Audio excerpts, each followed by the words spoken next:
The Art of Being Ruled. Wyndham Lewis.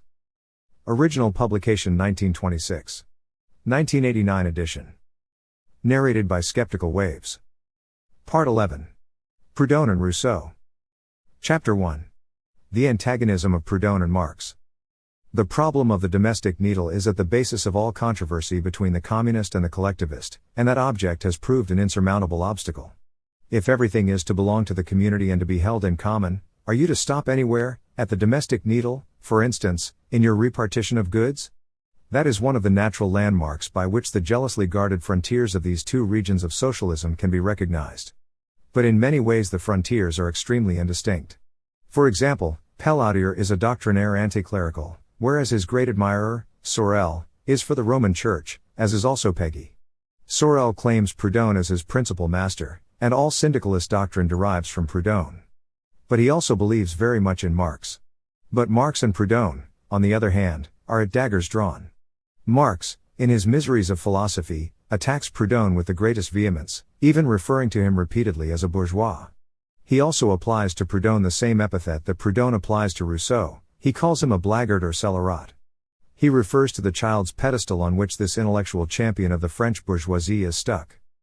Marx's real quarrel with Proudhon was that the latter stood for the independence of the small farmer and artisan, the small man generally. Proudhon was against a centralized control on the capitalist model, whereas Marx was, of course, in favor of a great bureaucratic hegemony, which would result in a world state on capitalist lines, but theoretically purged of capitalist oppression. This was such a radical difference that it made their doctrines mortally inimical. What, however, Marx, in his reply to Proudhon's Philosophie de la Misère, accuses Proudhon of his political compromise of the basest description, which, he adds, is only what you would expect of such a doctrine as Proudhon's. Here are Marx's words. What, however, can no longer be considered merely incapacity, but plain treachery, which, however, is in perfect keeping with the character of the small shopkeeper, is the book on the coup d'état, in which he, Proudhon, coquets with L. Bonaparte, and attempts to reconcile the French working class with the latter, or that book, against Poland, which country, in honor of the Tsar, he treats with the cynicism of a cretin. Proudhon has often been compared with J.J. Rousseau, etc. Scientific charlatanism and political compromise are inseparable from such a standpoint, as Proudhon's.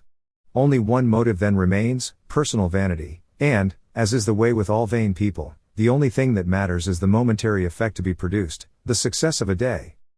In this manner the simple moral tact that preserved a Rousseau, for example, from any compromise, even apparent, with the powers that be, necessarily vanishes.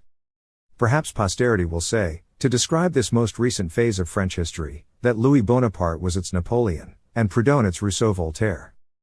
So in Marx's description we find Proudhon first of all as the little grocer.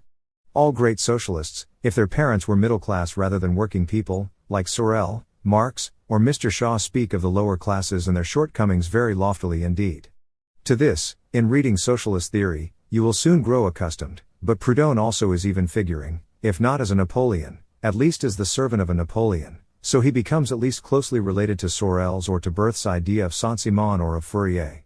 He also is made into a sort of Rousseau, only a Rousseau without the, in Marx's opinion, integrity of the latter. This is especially curious in view of Proudhon's attitude to Rousseau, in which he describes Rousseau very much as he himself is described by Marx.